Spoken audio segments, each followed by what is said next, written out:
You are now tuned into the sounds of Big Nate Sports Talk. It's on all the time, anytime.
You are now tuned in to Big Nate Sports Talk, the show that's on all the time, anytime. Be sure to like, comment, and subscribe for all content. And now, ladies and gentlemen, your host, Nathan Snell. Bring your sports game with Big Nate Sports Talk.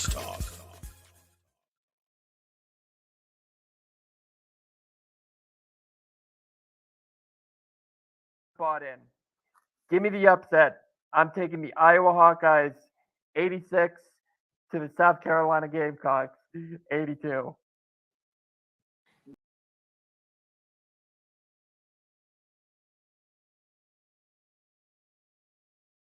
What? What? And you got to be kidding me. Good evening, ladies and gentlemen. It is your host, Nathan Snell of Big Nate Sports Talk Podcast. I hope you're all doing well. Hope you're all staying safe. This is episode 17, season 14 of the podcast. In this episode, we're recapping the Final Four. It's April 1st. It's late where I'm at, but it's April 1st of the month. And I wanted to get this video because the championship game is Sunday. Brendan Potts cannot be a part of the episode due to an outside commitment. So I'll be just writing solo for now. Before we get into it, let me just get some things off my chest up front. Going to continue the NCAA coverage, men and women's. When that's over, we're going to recap the championship for both. Then the WNBA mock draft. I think now I have an idea now. I think everything is now kind of starting to straighten itself out. We're still waiting on. It'll probably be a couple days before Isaiah Cook, Aaliyah Boston, and Rhea Beal will declare for the draft. I know they lost earlier tonight, and I let them digest the loss. And I'm pretty sure the next few days we'll get their decision what they want to do for the draft. And then the NFL mock draft and the NFL offseason updates and the WNBA. And then before you know it, NFL is here. We still got plenty of baseball and stuff to talk about. So let's just get right into it, man. The LSU Tigers are advancing to the national championship. Congratulations! Oh my God. The final score was 72. Virginia Tech's LSU 79. Let me just be real on this game for a second. They struggled from three. I thought the key for me was going to be the 3-point shooting, and it clearly showed. They are in the top 40 when it comes to shooting threes. But tonight, they were clearly nowhere to be found.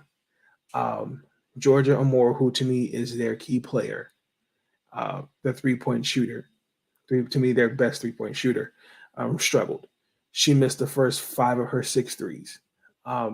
She did break a record for the most threes in a single tournament.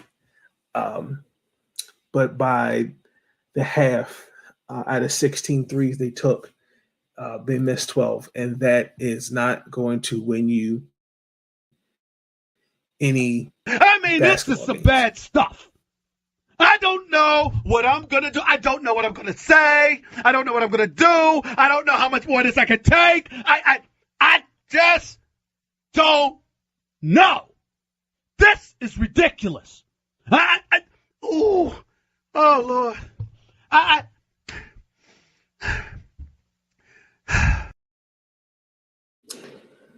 also thought something that was very, very interesting was they did a good job on the boards.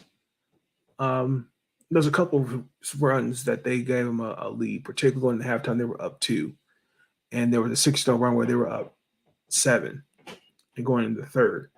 I just thought rebounding wise, Virginia Tech did all the right things. Offensively, they just looked flabbergasted. They didn't look like they were in sync. And then, to see LSU kind of spark back with a couple of threes out of nowhere and brought it down as close to 5. I thought the momentum definitely swung towards LSU, and Virginia Tech was not doing itself any favors by shooting themselves in the foot.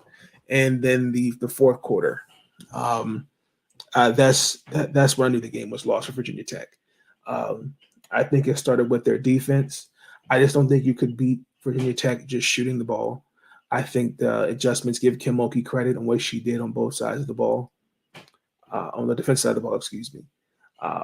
There was a point where there was in the first, under 2 minutes in the first quarter, or just a little under the first minute, going into the fourth quarter, Ainge sparked a 7-0 run. And Kenny Brooks panicked. Well, I didn't panic. Which I thought was a smart timeout. You're up 2. Then come out the timeout, Georgia made the 3. And then it just felt like a back and forth game. It was 66-62, if I remember correctly. And that was the last 3 that Georgia had made. And after that, she was absolutely nowhere to be found. I mean, she gave me 17 points, but it was an ugly 17 points. I can't defend that.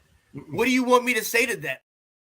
I thought also too what was really key was the fact that they had usually have a media timeout, and that did Virginia Tech no favors. I mean,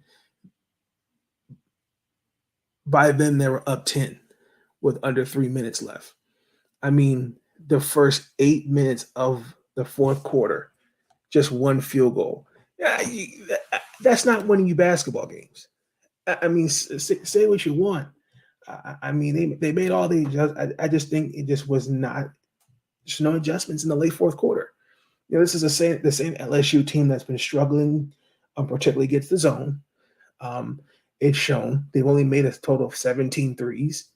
And tonight they made 3. I thought the offensive boards were key. I thought LaDasia Williams and Ainge Reese did a really good job. I mean, LaDasia Williams gave me a good 16 points. She was 7 and 9, if I'm not mistaken, and especially with Elizabeth Killey defending her. I mean, and I just thought it was just a resilient fourth quarter. They rallied, they stuck together, they stuck to the game plan, they made the adjustments. I mean, when you look at this LSU team, the last 5 opponents, now going into Sunday, they've held opponents under 40% shooting. That's, again, it may not be the most box office worthy teams, but when you've beaten Michigan, Hawaii, Utah, Michigan, Hawaii, Utah, Virginia Tech, and I'm missing one. Hawaii, Michigan, Utah, Miami, Virginia Tech now. I feel like I was missing one out of the 4 before Virginia Tech. Excuse me. That's championship pedigree. That's championship DNA. And congratulations to LSU. Well deserved. Angel Reese is going to the national championship. Only what if for Maryland. Game over, yeah!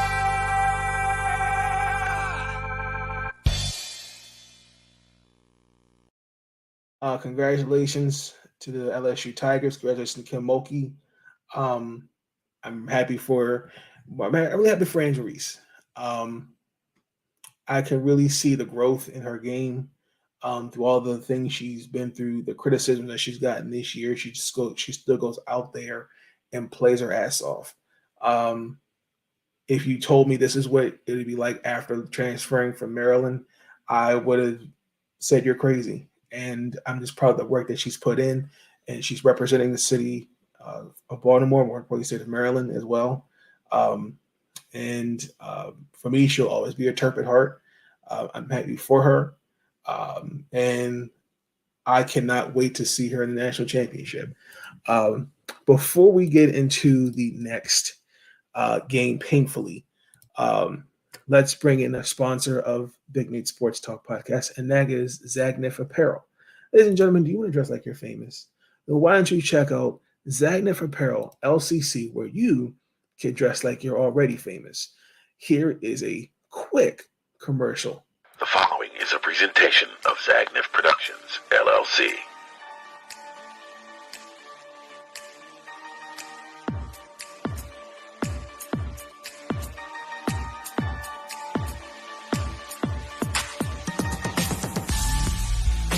Introducing Zagnif Apparel. Our comfortable line of leisure wear and athletic wear will have you comfortable and stylish at any occasion. Whether you're at the gym, out shopping, or just relaxing at home. Whether you're an athlete or just want to lay around the house, we've got the perfect outfit for you. Stop by our website today and pick up your favorite pieces.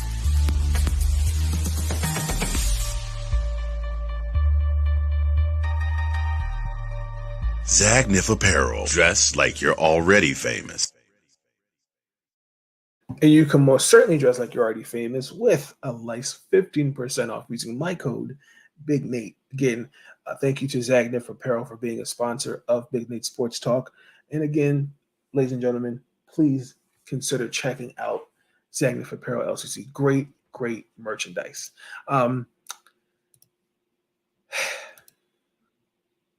Oh my gosh, wrong one. Sorry. Not that one. This one. We're not in the Elite Eight anymore. The Iowa Hawkeyes are advancing to the national championship. Final score 77-73.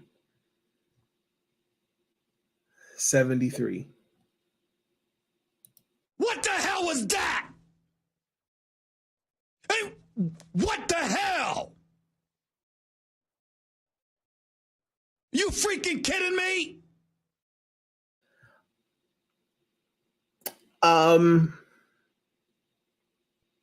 There's a couple clips I'm going to play for you. I first off want to really preface my comments in saying that this was the matchup everybody wanted. And Iowa won the game. Caitlin Clark is a star. We are witnessing a generational talent that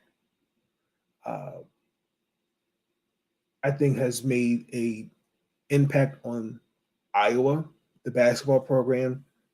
I can't wait to see the things she'll do in the W. But I'm going to also be fair in saying that I'm not going to label her the greatest collegiate women's basketball player of all time. It's not fair to Cheryl Swoops. That's not fair to Rika Gobawale, Brianna Stewart, Dana Taurasi. I could go down the list of many great women basketball players on the collegiate level that have had successful collegiate careers. I think this was a good game. She is showing us what she can do. This is another back-to-back night where she dropped back-to-back games where she dropped 40 points. I mean, you have to kind of it really starts with Coach Bluter. She said it in the post presser. She gave it's interesting. I don't know if it was I don't know if she was trying to mentally play games, but she gave Coach Freeze credit because the second time we saw them, and it was at College Park. Because the first, if you remember that first episode, we were on a 6-game win streak, and they were on a 5-game win streak, and we got our ass kicked. And it was a road game for us, and we didn't do a good job in that game. And if you remember in the post game, in that recap, I said, "There's no way you're going to come to College Park and play like that again." And we gave it right back to them. We punched them in the mouth early, and this is her. She's Coach Bluter's coached her tail off. We knew this game coming into this game. Iowa's not strong. Is not a good defensive team. We know that. But you did everything to the textbook to beat South Carolina.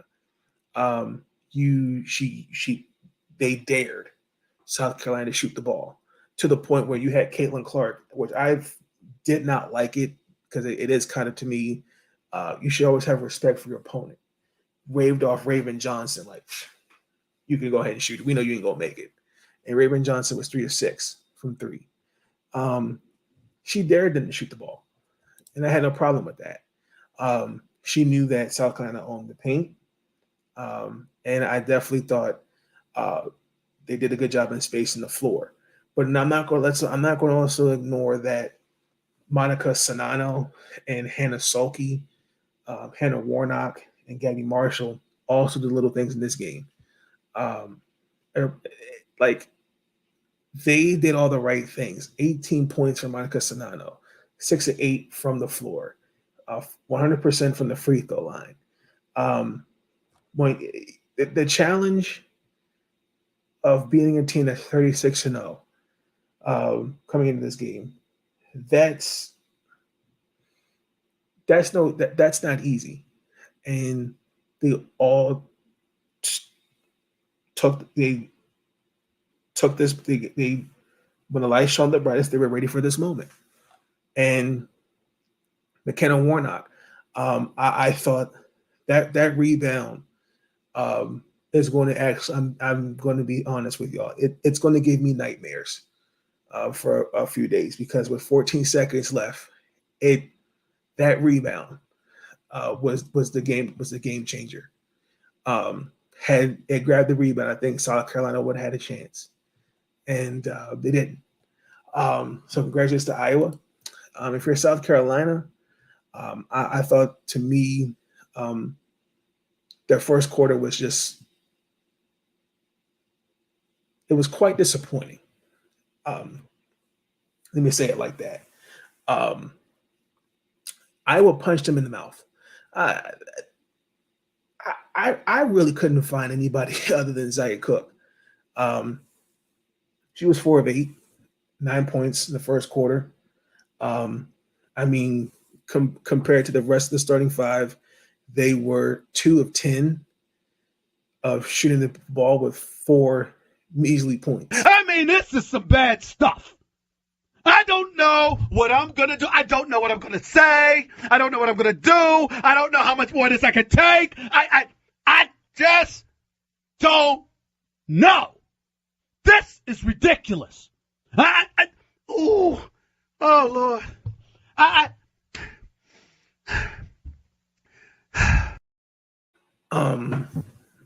really thought that was key for me. And when you looked at it, in the first half, they took 12 threes, and only one came from Bree Hall. Other than that, the second half, that's when things kind of worked. That kind of when they woke up. But you didn't do much. You didn't do any favors in the first quarter with that kind of offense. And then Leah Boston also to the foul trouble. She spent the entire second quarter on the bench, and where you had Letitia Ahir and Camila Cardosa stepping in there, and they picked up the slack. I thought they did a fantastic job. She gave me a good Letitia gave me a good 8 points, 6 rebounds, and 2 assists. Camilla, she gave me a good 14 points, 14 rebounds, 7 to 7 from the field, and also gave me 3 blocks. I will harp on this, and I might take flack, but I'm going to harp on something that former head coach Mike Tebow said. Fouls. I will say this: the foul calling was not consistent. There were fouls I disagreed with, and I thought were ticky-tack, and I didn't like them. But I'm going to harp on a point that Coach T said. It was after the 2021 season. We had a chance to get into the playoffs, and we didn't. It was a exit interview. And he talked about fouls. He said it's one thing if you had the same crew, right, for calling the same thing, let's say for like 10 games, hypothetically, called the same thing, foul over and over and over again, that you might have a point.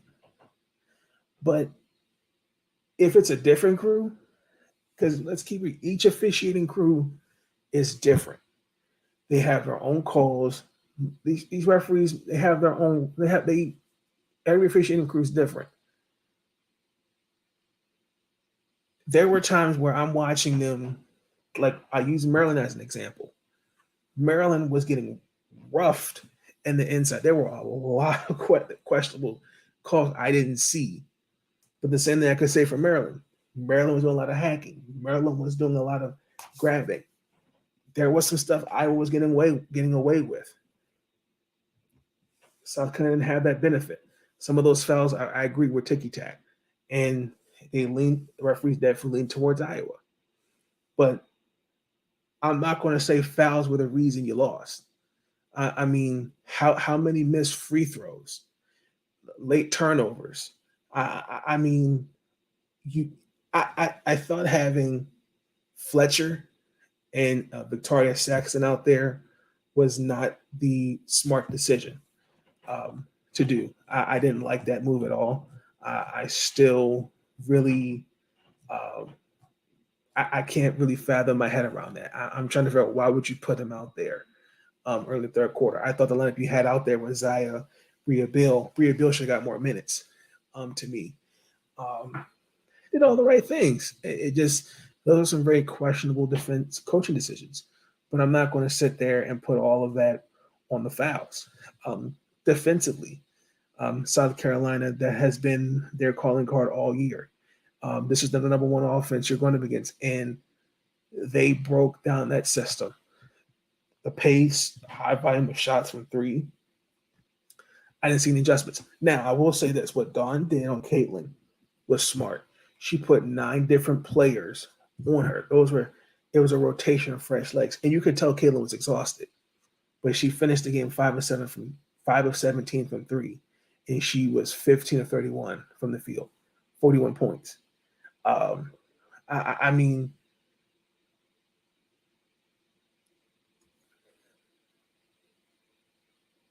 it had, I think the game would have been a lot different had there had been a point, especially about 3 minutes left. Let me call a timeout and let me kind of rally the troops. Let me help you get through this, because I could just tell there was a couple turnovers that I think hurt them, and it was late. And then the that rebound, as I stated, that will hurt them. Not hurt them, but that's something that's going to replay if I'm a player in my mind, because 14 seconds is a lot of time, and it's unfortunate. It's come to an end for South Carolina. What a great run it was this year and last year. We need to give this team their flowers for a team that's been to has won 3 SEC championships, have gotten to the Final Four, won a championship, particularly with this class. The freshies, they're known as we need to give them their flowers. I understand that they're not the UConn, the Tennessee, the Baylors of the world and others, but you have to give Dawn Staley her flowers and what she's done for that program. From where it was when she took over to what it is now. I do think it's kind of sad to know that throughout their whole time, they've had to experience a lot. And my concern as we're getting into the W, for especially for Aaliyah, I can already see some narratives by the media that I'm not really feeling. Dawn addressed it, and I'm gonna play the clip for you in just a minute. But we really should tip our hats off to them, because they're gonna be back next year. I believe that. Now you also get healthy UConn in there and other schools that are going to be healthy. And let's see what the transfer portal. And, for players like Raven Johnson, Bree Hall, and others, this was their moment. When the light shined the brightest, they stepped up. And this shouldn't take away from anything whatsoever the year South Carolina had. But unfortunately, it's the end of a run for now. So let me play this clip by Coach Staley. I thought it was a really good question that was asked. For some context, it was talked about in the presser. Coach Bluter called the game a bar fight. And I didn't like that context of words, but here's the clip. Truth about Times other coaches, your colleagues, have sat in that spot and talked about you all being bullies. What's the truth about your team? the truth about our team. Okay, it's a good question. Okay, we're not bar fighters. We're not thugs. We're not monkeys. We're not street fighters. This team exemplifies how you need to approach basketball on the court and off the court. And I do think that that's sometimes brought into the game. And it hurts. Okay. And I do think that some of I'm gonna say it because I said I was gonna say it, whether we lost or whether we won. Some of the people in the media, when you're gathering in public, you're saying things about our team and you're being heard and it's being brought back to me. Okay. And these are the people that write nationally for our sport. So you can not like our team. Okay. You can not like me. But when you say things that you probably should be saying in your home, on the phone, or texting out in public, and you're being heard, and you are a national writer for our sport, it just confirms what we already know. So watch what you say when you're in public and you're talking about my team in particular. Just watch what you say about our team, because it's wrong. You got young lives who are really, if you really knew them, like you really want to know other players that represent this game, you would think differently. So don't judge us by the color of our skin. Okay? Judge us by how we approach the game. And you may not like how we play the game, may not like it. That's the way we play. That's the way I coach. I'm not changing. We found success in it. And maybe some days, like today, we end up on the losing side of the stick. But guess what? We live to see another day. We live to see to come back next year and try to do this again. Because I'm not changing. But I hear you. I hear you. And that was Coach Daly in this earlier this evening in the presser, and she was not wrong what she's saying. So let me give you some context. So again, ladies and gentlemen, you can always find me on Twitter. And there was a particular there was a fan, was with a UConn fan, who made a comment calling them monkeys. Coach Bluter was the one who said this was going to be a bar fight. The thugs that also came from other fan bases, and so are street fighters. Language matters.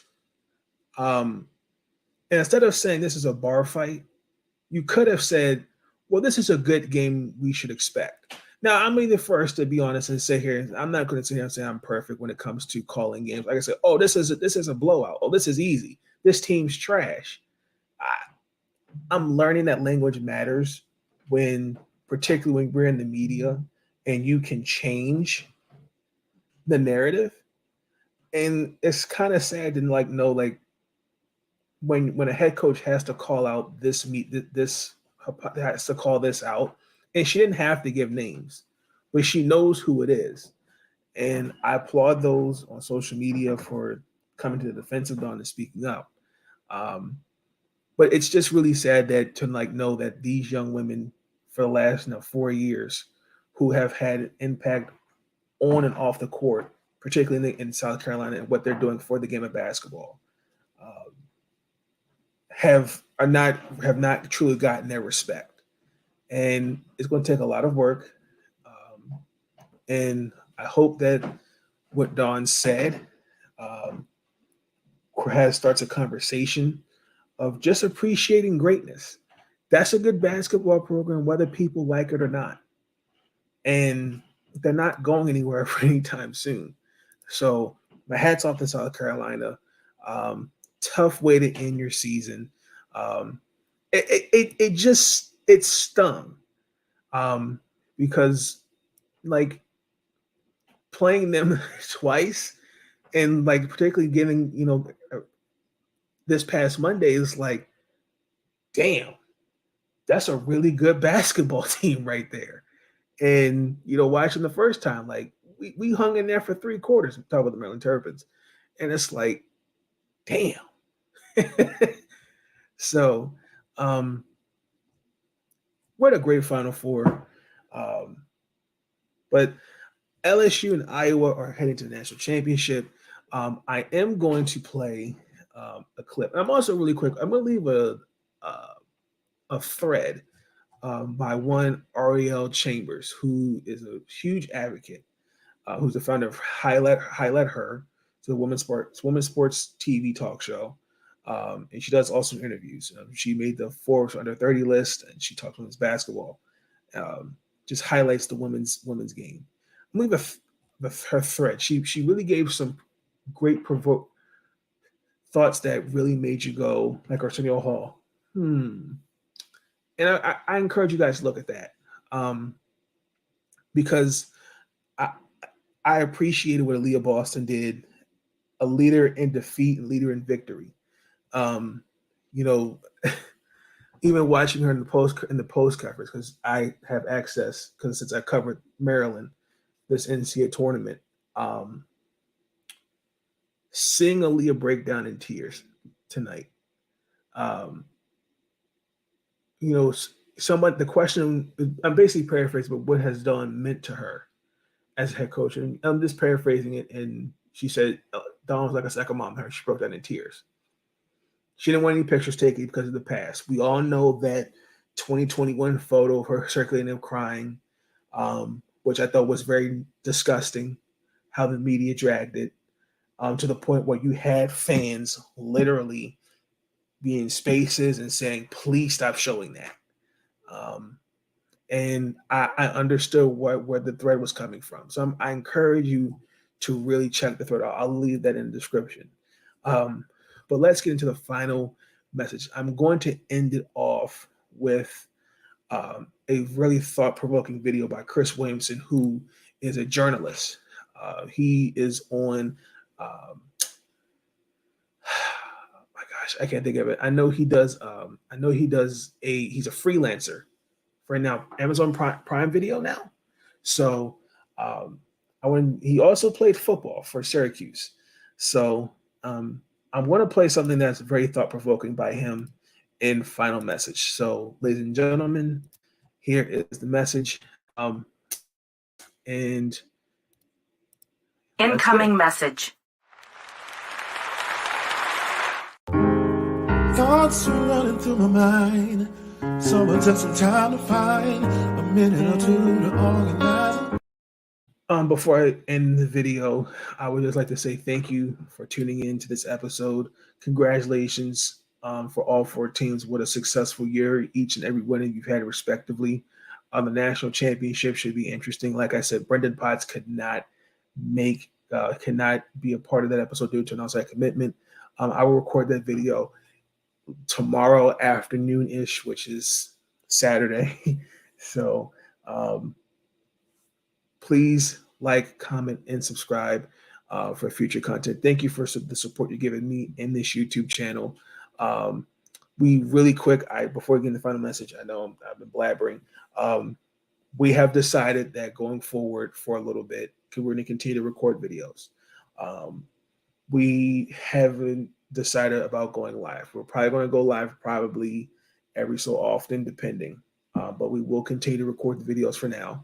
A couple people reached out and asked. So we're going to continue to just record videos for now. That's the decision my producer and I came up with, my production team as well. So thank you for tuning in to Big Nate Sports Talk Podcast. Let me show you this clip that I thought was very thought-provoking. And that's going to do it for me. I'm out. Peace. Today, we are breaking down the double standard that exists when it comes to how Angel Reese's emotions and expressiveness are perceived compared to how Hailey Van Lith and Caitlin Clark's emotions are perceived by the referees, fans, and media. Angel is largely villainized for her emotions. Caitlin and Hailey are mostly propped up for their competitive spirit. So let's break it down. Okay, let's start off with this video. Angel Reese, teammates are drawing a Sharpie on her ring finger. One WWE player thought that was arrogant. Here, great block, gets a tech. Broadcasters love it. Again, come on, you got to let the ladies play. How about this game? Steele against Makia Jackson. Goes up for the layup and one. Decides to lick her fingers and also do a dance here to show off a little razzle dazzle. Broadcaster worried about the tech. Okay. And then again, here's the licking the fingers. Some people think that Angel is ghetto and, hood because of the way that she talks and the way that she acts on the court. When in actuality, she is elevating and uplifting not only her teammates, but the game in general. There's nothing ghetto about it. Again, gets one of the N1, that's what she shouts, a tech. Now listen to the broadcaster here.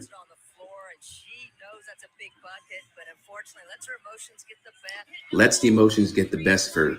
There are people, you can look it up, who think that she is classless, specifically for that gritty dance during the game against Michigan.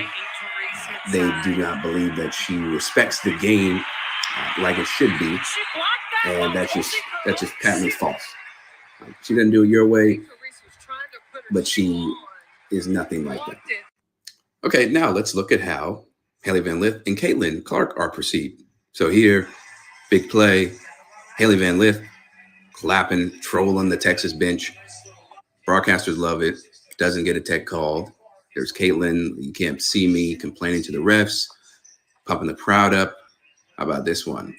So Hailey, that's when the trash talking started against Sonya Morris, where she allegedly called her a B-word. More action of Caitlin being very angry at the refs and wanting a foul called. She was right in that case. Oh, how you can't forget this one. Hailey saying, "Get off my court." Yeah, and we know what those last words were. Again, everybody loves it. Broadcasters eat it up. The fans, look at them. And as they should. but you never see them getting talked about in a disparaging manner. You're only seeing them talked about as, oh, the competitive juice, this fire. That is not what you see when you look at the criticism that Angel Reese comes with, or that Angel Reese gets. Yeah, Kaylin complaining about a foul, doesn't get it. Haley talking trash after a nice up and under against Brad Beal. Kaylin telling Haley to shut up because you're down 15 points. Again, everybody eats it up. Complain about the call or lack of call, didn't get it. And that's my face when I look at why people treat Angel differently than Haley Van Lith and Caitlin Clark. I mean, I could go on and on. There's so many examples of when Caitlin could have gotten a tech because of how she's talking to the refs, but it doesn't happen. And you wonder why. Why does Angel Reese's behavior get policed in a much more disparaging way than Caitlin Clark and Haley Van Lith, when the worst thing people say about them is, oh, okay, they're annoying or it's a little wild. But for the most part, people love the competitive juice and nature that is within Haley and Caitlin. So comment below why you think there's a double standard between these players. All right, talk to you later. Sitting looking back on all the times we shared, when I acted like I just didn't really care, and it wasn't fair. You stood by me, girl, and now was so untrue. This is my promise, girl, I give to only you. Let me be the one you come running to. When you need me, I'll be there, just to let you know that I do care. Girl, I promise I'll always be true.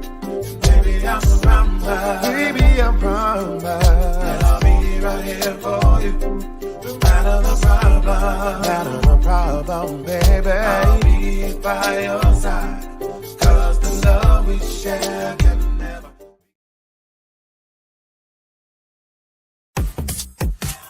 Thank you for tuning in to Big Nate Sports Talk. If you enjoyed that episode and you want to see more content, be sure to like, comment, and subscribe. Bring your sports game on Big Nate Sports Talk. It's on all the time, anytime.